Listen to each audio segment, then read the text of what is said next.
Kita langsung pada hikmahnya Ibn Athaillah As-Sakandari.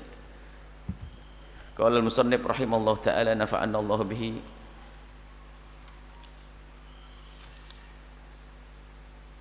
wa bi ulumihi wa bi ulumi masyayikhihi wa talamidhihi fid dharain amin ila an qala qaumun aqamahumullahu li khidmatihi wa qaumun ikhtassahumullahu bi mahabbatihi kullan numiddu haula'i wa haula'i min ata'i rabbik wa ma kana ata'u rabbika mahdura. Kaumun, jadi ada satu kaum, ini kita berbicara tentang kaum hamba-hamba yang mencari ridha Allah. Ada model pencari ridha Allah. Sekelompok adalah kaum aqamahumullahu li khidmatihi, Allah tapakkan kakinya di wilayah khidmah, sehingga hamba tersebut menjadi hamba yang rajin beribadah, terlihat oleh mata manusia. Dia melakukan sholat, puasa, berjuang, khidmah, ibadahnya kuat. Mereka adalah hamba pilihan kekasih Allah. Wa qaumun, dan satu kaum lagi, ikhtasahumullah bi mahabbatihi, Allah mengkhususkan kepada mereka dengan mahabbah yang Allah berikan ke hati mereka kepada Allah, sehingga mereka telah dikuasai kecintaannya kepada Allah, sehingga mereka tidak tampak seperti kelompok sebelumnya. Bukan dia tampak sebagai ahli ibadah, bukan tampak sebagai ahli khidmah berjuang, akan tapi hatinya sudah dengan Allah Subhanahu wa ta'ala. Ada dua model manusia semacam ini. Wa kullan, semuanya itu telah Allah berikan. Numiddu haula wa haula. Semua kelompok yang pertama itu diberi oleh Allah kemuliaan, kelompok yang kedua diberi Allah kemuliaan. Wa ma kana ata'u rabbika mahdura, katailah, kalau Allah sudah menghendaki kemuliaan kepada seseorang, tidak ada yang bisa menghalangi, pasti akan nyampe, nggak akan terlarang kepada siapapun jika Allah menghendaki seseorang untuk mulia. Penjabarannya begini, jadi ada sekelompok manusia yang Allah muliakan dengan kemudahan mereka untuk ibadah, sehingga tampak dia sebagai ahli sujud, tampak dia ahli dakwah, tampak dia ahli puasa, tampak dia ahli derma dan seterusnya, tampak ibadahnya. Dan kelompok ini adalah mulia pilihan Allah. Bukan ini manusia rendah, tidak. Tapi ada lagi sekelompok yang telah Allah berikan kepada mereka mahabbah kepada Allah, sehingga mereka telah tenggelam dalam kecintaan kepada Allah, sehingga urusan dengan manusia mereka sudah seperti terputus, karena dia sudah tenggelam dalam kecintaan kepada Allah. Ini adalah sekelompok. Kalau yang pertama arif, ahli, wali yang tampak secara zahir, wali yang ahli waliullah yang dohirnya dohir, tampak dohir ibadah, ahli sujud, ahli ibadah, ahli zikir. Yang kelompok kedua adalah kekasih Allah, tapi tidak tampak dia sebagai seorang yang ahli ibadah, akan tapi dia dipilih oleh Allah karena dikuasai oleh kecintaannya kepada Allah, sehingga urusannya dengan sesama manusia seperti terputus, bahkan dengan dirinya sendiri. Dia bahkan seolah-olah tidak menyadari dirinya sendiri. Dia tenggelam dalam kecintaan kepada Allah, dan mereka itu adalah sering disebut dengan istilah majdub. Orang majdub, para kekasih Allah majdub. Ini adalah satu keadaan, bukan dibuat-buat. Kalau dibuat-buat nggak sah, ada orang pura-pura majdub, nggak laku itu. Orang majdub adalah orang yang telah Allah pilih, hatinya dipilih untuk mencintai Allah. Kalau gunung yang Nabi Musa alaihissalam tajalla, gunung Nabi Musa waktu minta kepada Allah, ya Allah tampakkan, aku ingin melihatmu. Allah mengatakan, lihat gunung, jika kau bisa, kalau gunung itu bisa tenang, maka kau akan bisa melihat. Lalu Allah tajalla, Allah menampakkan diri yang tidak ada yang tahu caranya kecuali Allah Subhanahu wa taala kepada gunung. Maksudnya ada gunung menyaksikan keagungan Allah, berguncang, hancur. Maka Nabi Musa saat itu ketakutan. Begitu juga hamba Allah, jika di saat melihat keagungan Allah dikuasai oleh mahabbah, kecintaan kepada Allah. Ada sebagian manusia yang tidak mampu menguasai diri mereka sendiri, sehingga dia secara zahir seperti orang gila. Ya nggak seneng duit, ya nggak seneng perempuan, ibaratnya gitu. Ada majdub seneng duit. Ada itu, bohong itu. Majdub itu kalau sudah diambil hatinya oleh Allah dalam kecintaan kepada Allah, dia nggak seneng dunia, nggak majdub. Itu bukan guru kita. Tapi kita husnudzan, dia kekasih Allah. Ada kisah Dr. Syekh Muhammad Said Ramadan Al-Buti dengan ayahanda beliau datang ke suatu orang, bukan kelompok ahli ilmu, bukan kelompok yang dipilih oleh Allah menjadi kekasih Allah yang tampak dengan ilmunya. Jadi ahli ilmu, alim adalah kekasih Allah, wali bil ilm tampak. Ada satu wali bil mahabbah yang Allah pilih dengan majdub tadi. Datang ayahnya ke tempat tersebut, ke orang tersebut, terjadi obrolan yang tidak semua orang faham gitu. Kemudian kalau tidak salah Dr. Buti tiba-tiba ngomong, ya saya doakan saya biar saya seperti kamu. Doakan saya seperti kamu. Rupanya waktu itu yang diminta ini seorang wali ini sadar, dalam keadaan sadar, bukan tenggelam dalam cinta, lalu berkata, apa yang menjadikan kau minta doa sepertiku? Kalau engkau sepertiku, enggak terputus kemanfaat untuk umat. Maksudnya enggak, kamu jangan seperti aku. Kamu punya tugas, kamu punya ilmu, tugasmu adalah urusan dengan umat. Nah, ini. Jadi wilayah majdub, makom majdub itu bukan dibuat-buat. Allah pilih. Tiba-tiba Allah titipkan di hati seorang hamba, tenggelam dalam kecintaan kepada Allah. Setelah itu apa? Seperti orang gila. Makomnya kalau urusan syariat seperti orang gila. Orang gila bagaimana? Enggak wajib sholat, enggak wajib. Tapi kalau majduban dia tetap wajib sholat, majdub palsu. Dia tenggelam, tidak ingat. Dia begitu dikuasai oleh kecintaan kepada Allah. Kan ada orang gila cinta dunia, ada kan? Ada orang gila cinta dunia, ditinggal pacarnya, karena auzubillah, gila, bangkrut, gila, ada. Itu karena dunia.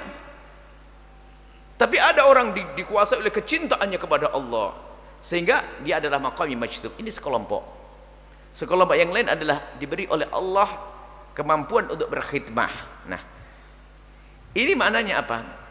Agar kita, jadi yang memberi adalah Allah, yang memberikan kepada kelompok pertama sehingga dia menjadi ahli ibadah, ahli dakwah, ahli sholat, ahli puasa adalah Allah.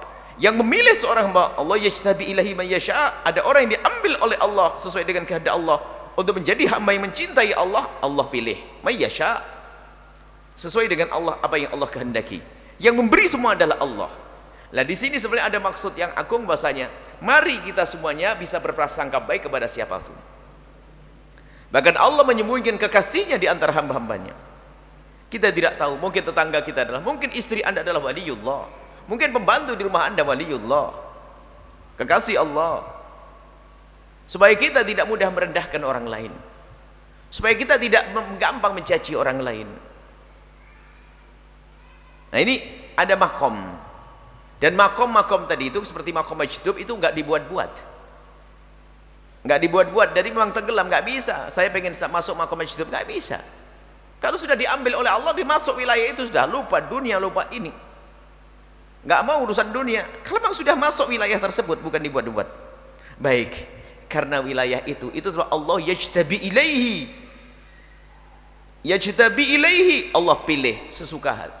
Allah, kalau Allah pilih. Kalau nunggu pilihan ini repot. Dan ini makom tinggi. Akan tapi yang pertama, wa yahdi ilaihi may yasha', ada. Allah yajtabi ilaihi wa yahdi. Allah yajtabi ilaihi may yasha' wa yahdi ilaihi may yunib, bukan may yasha'. Allah yajtabi ilaihi may yasha' wa yahdi ilaihi may yunib. Man yunib. Nah, kelompok yang kedua, kelompok kalau di dalam Al-Qur'an ahlul jadab dulu yang diambil, yang diterangkan. Allah yajtabi ilaihi. Satu orang diambil hatinya oleh Allah sehingga tenggelam dalam kecintaan kepada Allah. Itu Allah pilih. Yang yunib, orang berusaha. Model yang kedua adalah wayahdi, berusaha untuk mencari Allah sampai kepada Allah. Nah, kalau kita nunggu menjadi majdub, enggak majdub. Tidak usah ditunggu itu. Majdub dicari-cari. Saya pengen majdub, enggak. Belajar syariat yang benar nanti. Majdub itu enggak bisa dicari-cari. Tiba-tiba dipilih oleh Allah, majdub, selesai. Tugas kita kepada wali majdub adalah husnudzan, bukan minta doa kepadanya, dan juga bukan belajar kepada dia. Dia bukan guru. Awas, tempatnya husnudzon kita. Ini berat bagi kita, husnudzon kepada orang modal seperti itu. Maka setiap masa harus ada orang seperti itu, seperti Uwais Al-Qarani, orang tersembunyi, tidak masyhur, akan tapi dia dekat kepada Allah. Kam min masyhurin berkatil mastur. Alangkah banyaknya dai-dai masyhur, dia bisa berhasil bukan karena dia, tapi karena doanya ulama-ulama atau para wali-wali yang tersembunyi. Nggak bisa kita sombong setelah itu. Kam min masyhur, orang yang masyhur bisa sukses berkatil mastur, karena ada orang tersembunyi di balik ini semuanya. Di kampung ini mungkin ada orang berdakwah sukses dengan dakwahnya, gebiarnya semuanya, akan tapi itu tidak mustahil buah doanya satu orang yang sangat tawadhu, khusyuk, tidak ada yang tahu. Dia menangis setiap malam, ya Allah, aku ingin membuat perubahan di negeri ini tapi aku tidak punya kemampuan, ya Allah. Kekuasaan tidak ada di tanganku, ya Allah. Macam-macam aku tidak punya, tapi aku mohon, ya Allah. Setiap malam menangis. Karena tangisnya inilah Allah kirim seorang alim yang masyhur yang bisa berdakwah di situ. Tidak mustahil majelis ini adalah buah daripada dakwahnya orang tersembunyi. Tidak perlu kita sombong, majelis besar, nah, hati-hati. Ini pendidikan Ibn Athaillah untuk tidak merendahkan siapapun. Bisa saja majelis besar ini adalah, bukan bisa saja, yakin ini doa para kekasih-kasih Allah yang tersembunyi, yang tidak pernah terlihat di televisi, tidak di radio, tidak pernah ada fotonya dipajang, bahkan mungkin kita juga tidak pernah mengenalnya. Atau seorang ibu sepuh yang dia selalu memohon kepada Allah, syuyuh rukak, para orang-orang tua yang dia rajin sujud, yang menjadikan sebab semuanya seperti ini. Nah ini ada makom jadab, itu bukan kita cari-cari. Kalau Allah kasih kepada anda, akan jadilah anda. Cuman makom yang satu adalah makom li khidmatihi, khidmah kepada Allah. Makom inabah, kita berusaha terus dan berusaha terus beribadah, tidak usah nunggu menjadi majdub. Anda beribadah. Dan Nabi fil yaqdati, Nabi dalam keadaan terbangun dan dalam keadaan sadar di dalam dakwah. Maka pangkat-pangkatnya para ulama-ulama, Syekh Abdul Qadir Jalani tidak ada jadab, Imam Syafi'i tidak ada jadabnya. Ada wali-wali majdub yang ada kisah-kisah disebutkan. Uwais Al-Qarani masuk wilayah jadab. Dan setiap masa perlu orang yang ahli khidmah dan yang ahli mahabbah. Semuanya pangkatnya tinggi di hadapan Allah, tidak boleh saling merendahkan. Bukan berarti yang makom ahli khidmah adalah orang yang lebih bagus daripada makam ahli mahabbah tadi, tidak. Ini hanya pemilahan dari Ibn Athaillah Sakandari agar kita itu semuanya berusaha. Jika memang dirimu bukan ahli jadab tadi, maka menjadilah kamu ahli yang pertama tadi, ahli khidmah. Kalau kamu tidak menjadi yang kedua, berarti kamu orang yang jauh dari Allah Subhanahu wa ta'ala. Nah sekarang kita tanya ke diri kita, bagaimana ibadah kita, pengabdian kita kepada Allah. Saya teringat bahwasanya guru mulia bercerita bahwasanya jangan dianggap wali itu harus selalu berjubah dan berimamah gede, bukan. Bisa saja seorang waliullah, kekasih Allah, adalah orang yang matanya kacamata tebal di laboratorium, dia adalah pakar atom, semua di hatinya, di pikirannya, gerak-geriknya bekerja untuk kejayaan Islam. Dia waliullah. Bukan saja orang berjubah, itu kan kesombongan orang berjubah, pengen dianggap wali, bukan. Waliullah adalah orang yang hatinya dengan Allah. Mungkin dia seorang pengusaha, bekerja keras dia, bergelimang dalam kekayaan, akan tapi yang di hati dan pikirannya adalah, kekayaanku adalah untuk umat Nabi Muhammad.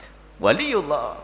Bahkan dia yang paling aman, tidak ada mencium tangannya, tidak ada menyanjungnya di dunia, tapi azim fi malakutis samawati wal ardi, agung di langit, agung di bumi, dan agung di hadapan Allah Subhanahu wa taala.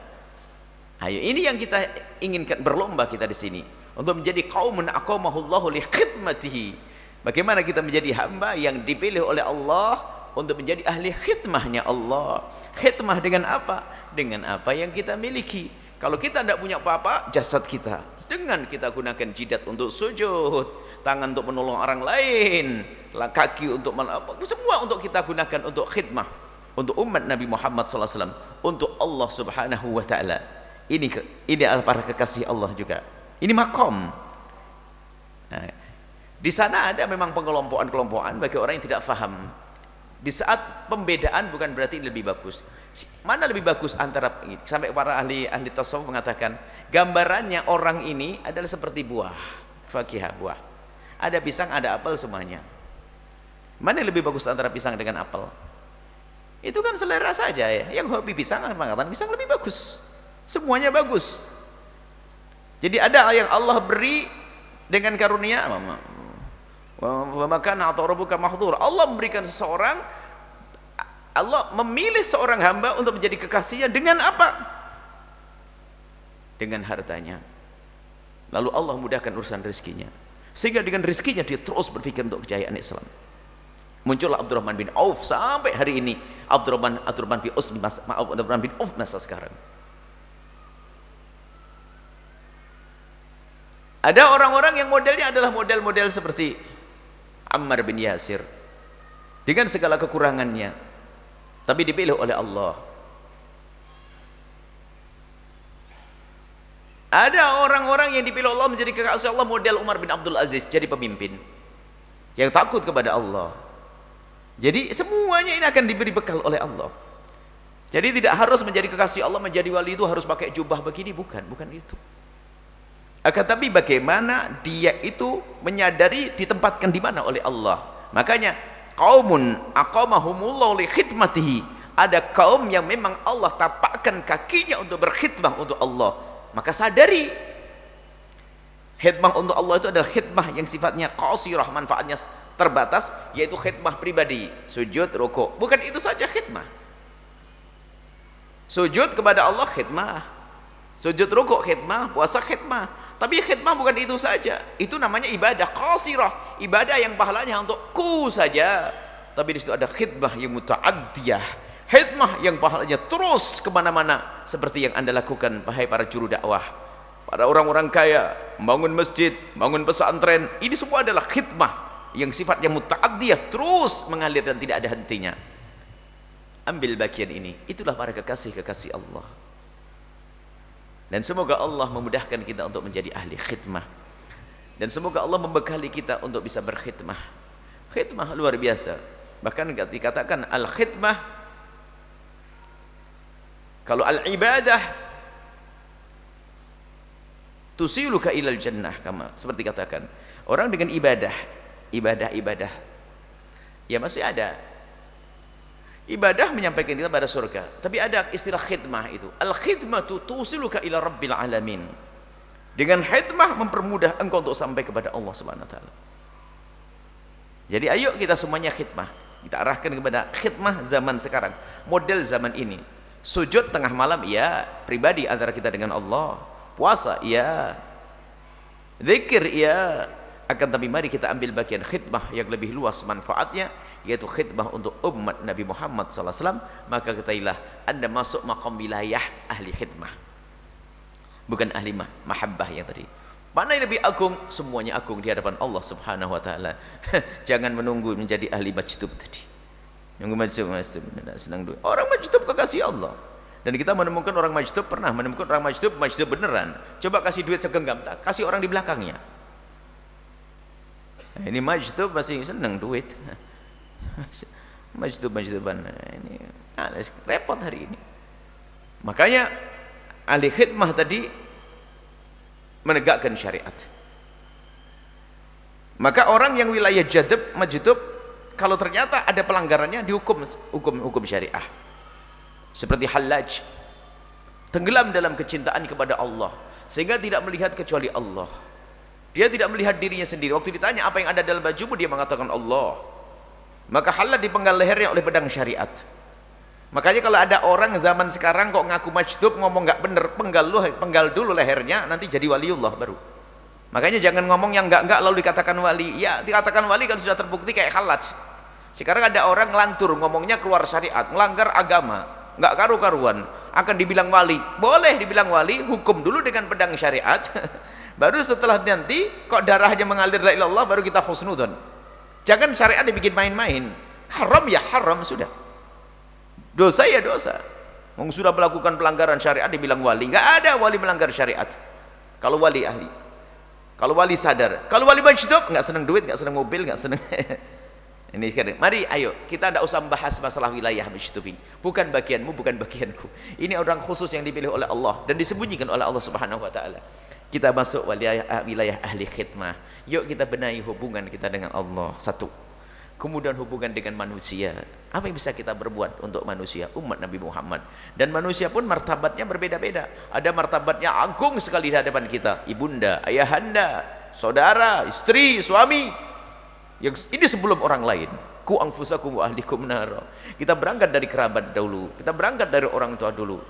Benahi urusan kita dengan mereka, itu khidmah untuk Allah. Dan itu kekasih Allah. Waliullah. Kalau menegakkan syariat seperti itu. Ini saja supaya kita tidak main-main syariat. Akhir-akhir ini orang begitu banyak main-main syariat, merendahkan syariat. Syariat jadikan guyonan, tidak. Anda tidak usah baca kitab gede-gede, kitab kecil saja seperti kitab Sulam Taufik, Muqaddimah Sulam Taufik. Muqaddimah Sulam Taufik itu adalah muqaddimah dari i'lamnya Ibnu Hajar biqawati'il Islam. Bagaimana orang itu akan keluar dari iman dengan kalimat-kalimat yang main-main urusan agama. Hati-hati. Enggak usah kitab gede-gede. Muqaddimah Sulam Taufik. Alangkah banyaknya di hari ini orang yang main-main syariah. Ngomong syariah seenaknya sendiri, tanpa ia sadari sesungguhnya menurut apa yang disebutkan dalam kitab Sulam Taufik, dia telah keluar dari iman. Hati-hati, waspada. Guyonan tentang surga, guyonan Al-Quran, guyonan malaikat, guyonan tentang Nabi, nggak diperkenankan itu semuanya. Tugas kita adalah menjalankan syariat zahir, saudara. Urusan batin Allah pilih Anda nanti. Yang penting menjalankan syariat zahir. Haram ya haram. Kalau kita melanggar tinggal istighfar, selesai. Nggak usah dirubah yang haram jadi halal. Kalau saya melakukan kesalahan, semoga Allah mengampuni dan menjaga kami. Ya katakan salah, tidak usah berkata, oh makom kita belum nyampe, Buya mah lain. Enggak ada, saya sama dengan Anda. Ini repot nanti kalau saya melakukan salah dibilang wah makomnya beda ini. Anda jerumuskan saya. Memang saya umat siapa? Saya umat Nabi Muhammad, ya suruh sholat. Ini haram sama umat Nabi Muhammad. Kecuali saya bukan umat Nabi Muhammad, mungkin tidak haram lagi itu. Ya salah, ya salah. Ini biasanya muhibbin, orang pecinta yang berlebihan ini bermasalah. Wah, makom kita membeda, kita belum nyampe. Belum nyampe apa? Bab sholat aja kok tidak nyampe. Yang melanggar sholat ya haram dosa. Yang matanya jelalatan ya haram. Coel-coel ya haram, selesai. Minuman keras ya haram, kurang apa? Jelas syariat. Itu loh syariat yang boleh ditegakkan. Nggak perlu main-main. Jangan, wow, kalau ini mah beda. Beda apanya?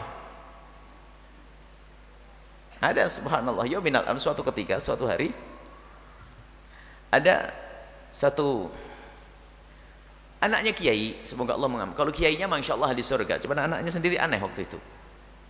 Dia pakai cincin emas dan gelang emas. Ada yang nanya, semoga Allah mengampuni, tidak menggunjing, tidak menyebut namanya. Manggilnya kalau Jawa Timur kan Gus. Gus kok pakai gelang emas sama cincin emas? Oh aku saya aku. Saya itu lain, beda. Oh kiamat sudah habis. Beda. Dalam hati kita beda apanya? Ya beda, yang lain benar, dia nggak benar. Wah aku mau saya aku beda. Saya beda. Orang lain haram, ente halal. Kayak lebih hebat dari Nabi saja. Nabi saja berkata, kalau seandainya Fatimah itu mencuri akan aku potong tangannya. Nggak ada beda. Tapi Sayyidat Fatimah tidak akan mencuri. Itu hanya Nabi menegaskan tentang sebuah hukum. Sayyidat Fatimah di Zahra terjaga. Baik, ini saja yuk. Yuk waspada, syariat tegakkan. Kalau Anda melakukan kesalahan, cukup apa? Bertobat. Selesai. Nggak usah sombong dia. Lalu kita mencari pembenar, nggak apa-apa. Katakan salah, mohon maaf, selesai. Allah Maha Pengampun. Yang repot adalah sombong. Apa-apa, beda saya, lain saya. Makom saya sudah makom istighraq, tenggelam dalam cinta. Ente kok masih inget duit? Istighraq inget duit. Lihat perempuan cantik jelalatan. Inilah zaman fitnah. Dajajilah. Munculnya dajjal kecil. Ngaku wali, ngaku keramat, ngerusak keramat, ngerusak dunia perwalian. Kama annal anbiya ma'sumun fa innal awliya mahfudun. Para anbiya itu maksum, terjaga dari dosa, maka kekasih Allah pun juga Allah jaga, cuma tidak maksum. Itulah, ayo kita jangan mudah terpesona dengan bualan-bualan yang menjadikan kita merendahkan ulama, merendahkan wali, merendahkan Al-Quran. Itu bahaya sekali. Kalau orang melakukan kesalahan, salah. tinggal istighfar, astagfirullah, selesai. Saya bisa bersalah, bukan saya bisa bersalah, saya banyak salah. Hanya karena kasih sayang Allah saja menutup sehingga Anda nggak melihat, kan gitu. Kan Allah maha kasih, alhamdulillah. Kalau seandainya semua dibuka, kayak tidak mau duduk bareng kita itu. Sehingga dosa kita saling dibuka oleh Allah di antara kita, bubar kita, nggak mau duduk. Alhamdulillah, Allah as-sittir yang maha kasih menutup dosa-dosa kita. Nah, kalau Allah sudah menutup dosa-dosa kita, yuk kita tutup. Kita tutup, tidak bangga dengan dosa. Di saat salah memohon ampun kepada Allah, selesai. Oh, sudah dosa mau bangga, saya mah beda. Beda apanya? Baik, ini saja. Semoga Allah mengampuni kita semua, menjaga kita semuanya, memilih kita menjadi kekasih-kekasih Allah. Wilayah yang punya karamah tidak menjadi fitnah untuk diri dan anak kita. Diberi oleh karamat, tidak jadi fitnah untuk kita. Dan wilayah kewalian yang tidak jadi fitnah buat anak-anak kita. Wallahu a'lam bissawab.